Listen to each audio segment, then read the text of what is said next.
Katanya sekarang masyarakat katanya gampang kalau ditilang, ya nggak usah kita tilang, tarik aja ke kantor, suruh pasang sampai selesai. Gampang kalau kita mau.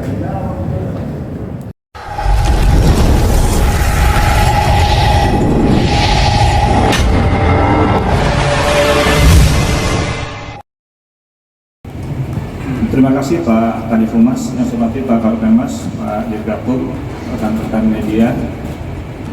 Izinkan saya menambahkan apa yang disampaikan oleh Bapak Kadif Humas sebagai pelaksana Staf Kaops Lilin 2022.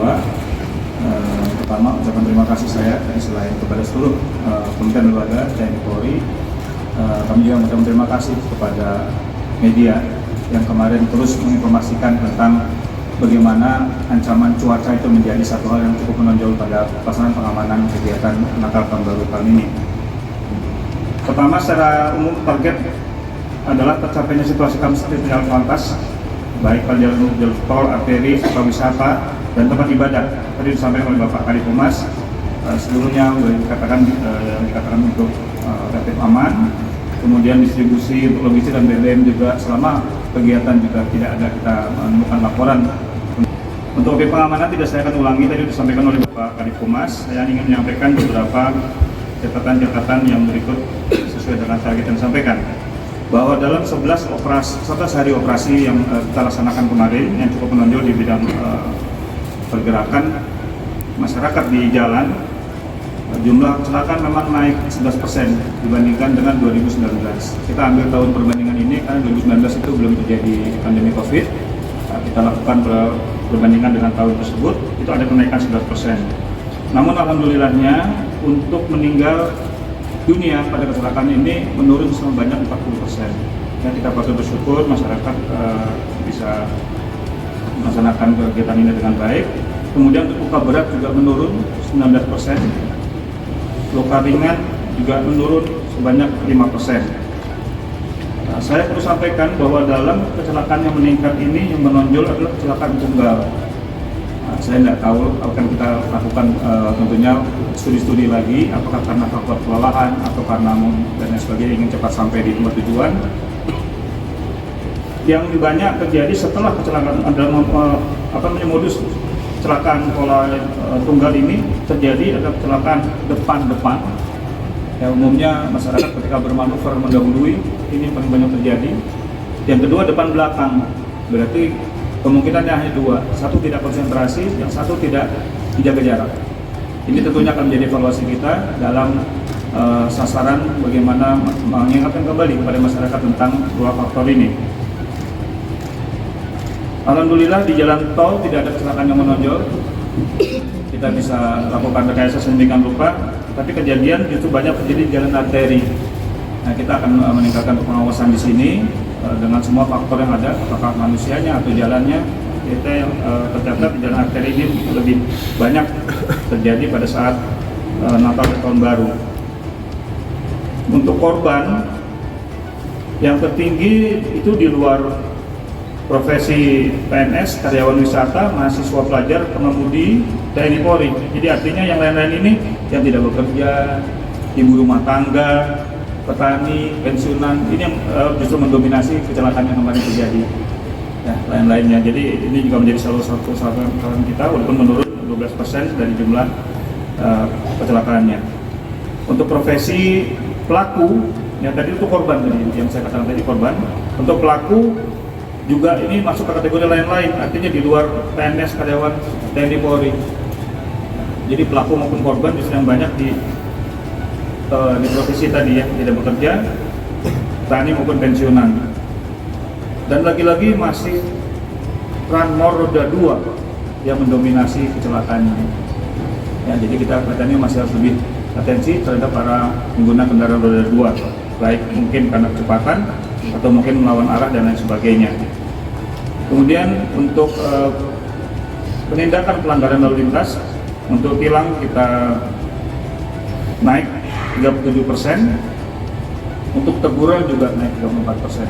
Jadi kita tetap mengupayakan melalui persuasif, ya, tapi ini kita akan evaluasi. 2 bulan ini kita coba pendekatan dengan e-tilang sambil kita berusaha melengkapi sarana ini.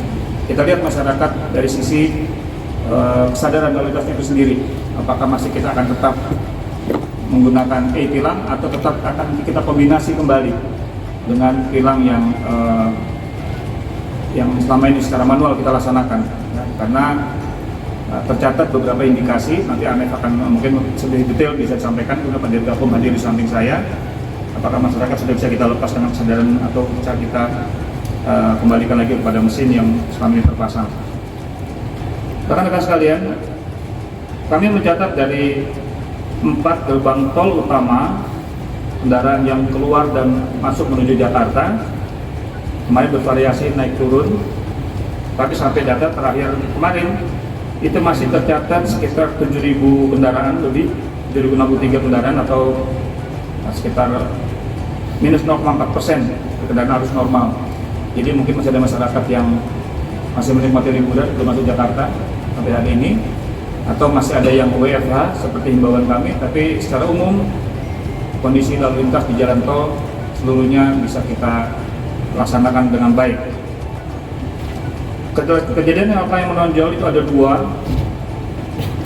Yang pertama di Aceh PD, di TKP Jalan Banda Aceh Medan, tepatnya di Gampong Simpang, Gutong, Kecamatan Muara 3, Kabupaten PD, antara kendaraan roda 4 jenis truk pengangkut CPO dengan kendaraan 4 penumpang jenis sedan Honda Jazz.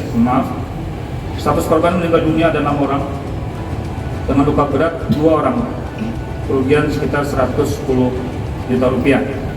Kemudian untuk yang kecelakaan kedua adalah di Pasuruan, Jawa Timur, di mana kendaraan sepeda motor non-UPOL N2977VH melewati perlintasan kereta api tanpa palang pintu. Ini tidak memperhatikan situasi sehingga tertabrak kereta api Tawang-Alun. Ini kepada kita tidak ada alternatif lain lagi kecuali tidak kita izinkan.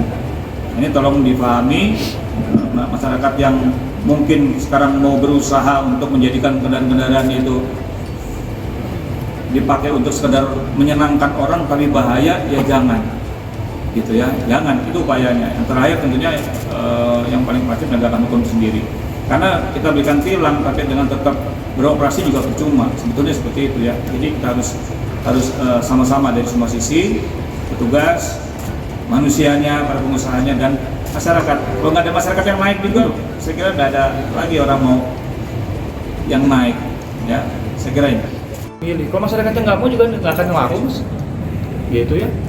Biar milih usaha lain yang bisa lebih dicari masyarakat.